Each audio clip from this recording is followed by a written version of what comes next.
ರೀ ಸುಮಾ ಅವರೇ ಇಲ್ಲಿ ಬನ್ರಿ. ಏನ್ರಿ ಮೊಬೈಲ್ ನೋಡ್ತಾ ನಿಂತ್ಬಿಟ್ಟಿದ್ದೀರಾ? ಆರಾಮಾ? ಏನು ಗೊತ್ತಾ, ಆ ಮಹಾಕುಂಭಮೇಳ ನಡೀತಿದೆಯಲ್ರಿ, ಅಲ್ಲಿ ಯಾರೋ ಒಂದು ಹುಡುಗಿ ಫೋಟೋನ ತೆಗೆದು ಮೊಬೈಲಲ್ಲಿ ಹಾಕ್ಬಿಟ್ಟವನೆ ಅನ್ಸುತ್ತೆ ಕಣ್ರಿ.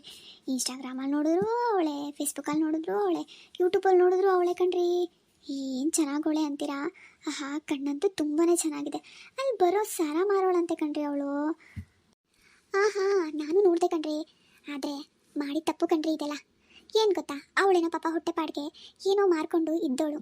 ಅವಳಿಗೆ ಎಷ್ಟು ಅಯ್ಯೋ ಅನ್ನಿಸ್ತಿದಾರಂತೆ ಗೊತ್ತಾ, ಅಲ್ಲಿ ಅವಳು ಎಲ್ಲೋದ್ರೂ ಅವಳು ಹಿಂದೆನೇ ಬರ್ತಾರಂತೆ ಜನ ಎಲ್ಲ.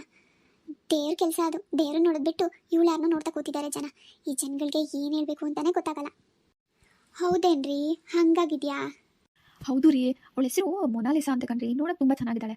ಆದರೆ ಅವಳು ಪಾಪ ಹೊಟ್ಟೆಪಾಡಿಗೆ ಏನೋ ಸರನೋ ಓಲೇನೋ ಮಾಡ್ಕೊಂಡು ಜೀವನ ಮಾಡ್ತಿರೋರು. ಅವ್ರಿಗೆಲ್ಲ ಜನಗಳು ಈ ಥರ ತೊಂದರೆ ಕೊಟ್ಟರೆ ಅವ್ರ ಜೀವನ ಗತಿ ಏನ್ರಿ? ಅಯ್ಯೋ ಪಾಪ, ಎಷ್ಟು ಮುದ್ದಾಗಿದೆ ಹುಡುಗಿ. ಹೆಂಗೋ ಇರಲಿ ಬಿಡಿ, ಅಂತೂ ವೈರಲ್ ಆಗಿಯಾಳೆ ಅನ್ಸುತ್ತೆ ಅವಳು, ಅಲ್ವಾ? ಹೌದು ರೀ, ತುಂಬ ವೈರಲ್ ಆಗಿದ್ದಾಳೆ. ಅವಳು ಪೇಜ್ ಇದೆ ರೀ, ಅಂದರೆ ಅದು ಫ್ಯಾನ್ ಪೇಜು, ಯಾರು ಬೇರೆಯವರು ಅವಳ ಹೆಸರಲ್ಲಿ ಕ್ರಿಯೇಟ್ ಮಾಡಿರೋದು. ಅದರಲ್ಲಿ ಆಲ್ರೆಡಿ ಮಿಲಿಯನ್ ಫಾಲೋವರ್ಸ್ ಆಗಿದ್ದಾರೆ ಅವಳಿಗೆ.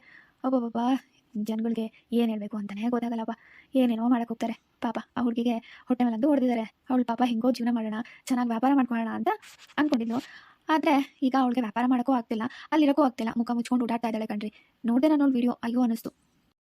ಹೌದು ರೀ, ಹೇಗೋ ದೇವರು ಒಳ್ಳೇದು ಮಾಡ್ತಾರೆ ಅಷ್ಟೇ ಸಾಕು.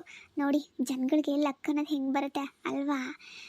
ಎಲ್ಲೋ ಮೂಲೆ ಇದ್ದವಳು ಈಗ ಲಕ್ಷಾಂತರ ಜನ ಅವಳನ್ನ ನೋಡ್ತಾ ಇದ್ದಾರೆ. ಓಕೆ ಕಣ್ರಿ, ನಾನು ಮನೆಗೆ ಹೋಗ್ತೀನಿ, ಆಯಿತಾ? ಬಾಯ್. ಸರಿ ರೀ, ನನ್ನ ಮಗನೂ ಸ್ಕೂಲಿಂದ ಬರ್ತಾನೆ, ನಾನು ಮನೆಗೆ ಹೋಗ್ತೀನಿ.